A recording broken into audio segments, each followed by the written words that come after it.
എൻ്റെ ജീവിതത്തിൽ നിരാശയും ദുഃഖവും കടന്നുകൂടി മാനസികമായിട്ട് ഞാൻ തകർന്ന തരിപ്പണമായി, ഇനി മുന്നോട്ട് എനിക്കൊരു ജീവിതമില്ല എന്ന് ഞാൻ വിചാരിച്ചിരിക്കുമ്പോൾ ദൈവത്തിൻ്റെ പരിശുദ്ധാത്മാവ് എന്നിലേക്ക് പകർന്നു തന്ന വചനം, ആ വചനമാണ് എൻ്റെ ജീവിതത്തിൽ ആദ്യമായിട്ട് ഞാൻ പഠിച്ചത്. അത് കല്ലിൽ കൊത്തപ്പെട്ടതുപോലെ എൻ്റെ ഹൃദയത്തിൽ പതിഞ്ഞു. 1 പത്രോസ് 5:6 ദൈവത്തിന്റെ ശക്തമായ കരത്തിൻ കീഴിൽ താഴ്മയോടെ നിൽക്കുവിൻ, തക്ക സമയത്ത് ഞാൻ നിന്നെ ഉയർത്തിക്കൊള്ളും. ജീവിതത്തിൽ എല്ലാ പ്രതീക്ഷയും നഷ്ടപ്പെട്ട് മാനസികമായിട്ട് തകർന്നിരിക്കുന്ന ആ ഒരു അവസ്ഥയിൽ ദൈവത്തിന്റെ വചനം എൻ്റെ ഹൃദയത്തിലേക്ക് കടന്നു വന്ന് എന്നെ കോരിയെടുക്കുകയായിരുന്നു. പ്രിയപ്പെട്ടവരെ,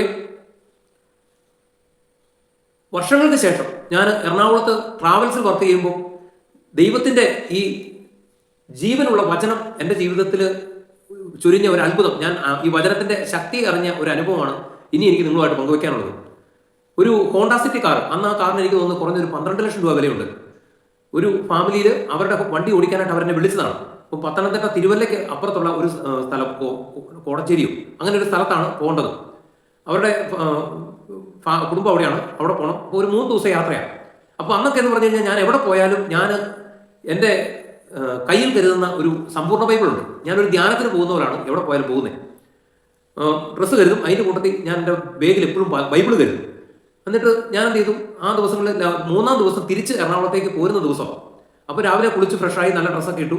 എന്നിട്ട് ഞാൻ ഡ്രൈവിംഗ് സീറ്റിൽ പോയിട്ട് ഞാൻ ബൈബിൾ എടുത്ത് വായിച്ചു. ബൈബിളിൻ്റെ ഒരു ഭാഗം ഞാനിങ്ങനെ തുറന്ന് ഒരു ഭാഗം നോക്കി പാടെയുള്ള ഒരു ഭാഗം, കുറച്ച് ഭാഗം ഞാൻ വായിച്ചിട്ട് ഡിക്കിയിലുള്ള എൻ്റെ ബാഗിൽ ഞാൻ ഈ ബൈബിൾ കൊണ്ട് തിരിച്ചു വെക്കാനായിട്ട് ഒരുങ്ങുമ്പോൾ ദൈവത്തിൻ്റെ പരിശുദ്ധാത്മാവ് എന്നോട് പറയുകയാണ്, മോനെ ബൈബിള് ആ ഗ്ലാസിനും ഡാഷ് ബോക്സിനും ഇടയിലുള്ള അവിടെ വെക്ക്, ഡാഷ് ബോക്സിന് മുകളിലായിട്ട് അവിടെ വെക്ക്, ഇത് പോകുന്ന വഴിക്ക് അപകടം ഉണ്ടാകാൻ പോകുന്നു.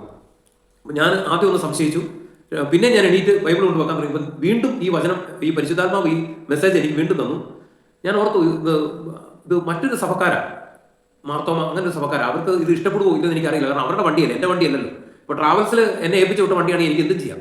ഇനിയിപ്പം ഈ ബൈബിൾ അവിടെ വെച്ചിട്ട് അവർക്ക് ഇഷ്ടപ്പെട്ടില്ലെങ്കിലോ എന്ന് ഓർത്ത് ഞാൻ ആദ്യം ഒന്ന് മടിച്ചു. പിന്നെയും പരിശുദ്ധാത്മാവ് പറയണം, മോനെ ബൈബിൾ അവിടെ വെക്ക്, പോകുന്ന വഴിക്ക് അപകടം ഉണ്ടാകാൻ പോകുന്നു. പിന്നെ ഞാൻ ഒന്നും സംശയിച്ചില്ല. കറുത്ത പുറംചട്ടയിട്ട ഒരു ബൈബിളായിരുന്നു അന്ന് എൻ്റെ അടുത്തുണ്ടായിരുന്നത്. അത് ഞാൻ അവിടെ വെച്ചു. എന്തായാലും ആ വണ്ടിയിലുണ്ടായിരുന്ന ആ സാറും മേഡം ഒന്നും എന്നോട് അതിനെക്കുറിച്ചൊന്നും ചോദിച്ചില്ല കേട്ടോ. ഞാൻ അവിടുന്ന് മാവേലിക്കര അതായത് തിരുവല്ല വന്നു, മാവേലിക്കര വന്നു, അവിടുന്ന് ആലപ്പുഴ കൊല്ലം ബൈപ്പാസിലേക്ക് കയറി അവിടുന്ന് നേരെ എറണാകുളത്തേക്ക് പോരുക. പ്രിയപ്പെട്ടവരെ, എൻ്റെ ജീവിതത്തിൽ അന്ന് വരെയും അതിനുശേഷം ഇന്ന് വരെയും ഉണ്ടാകാത്ത പോലത്തെ ഒരു അപകട സാധ്യത ഉണ്ടായിരുന്ന ഒരു സന്ദർഭമായിരുന്നു. ഒന്നല്ല 3 പ്രാവശ്യം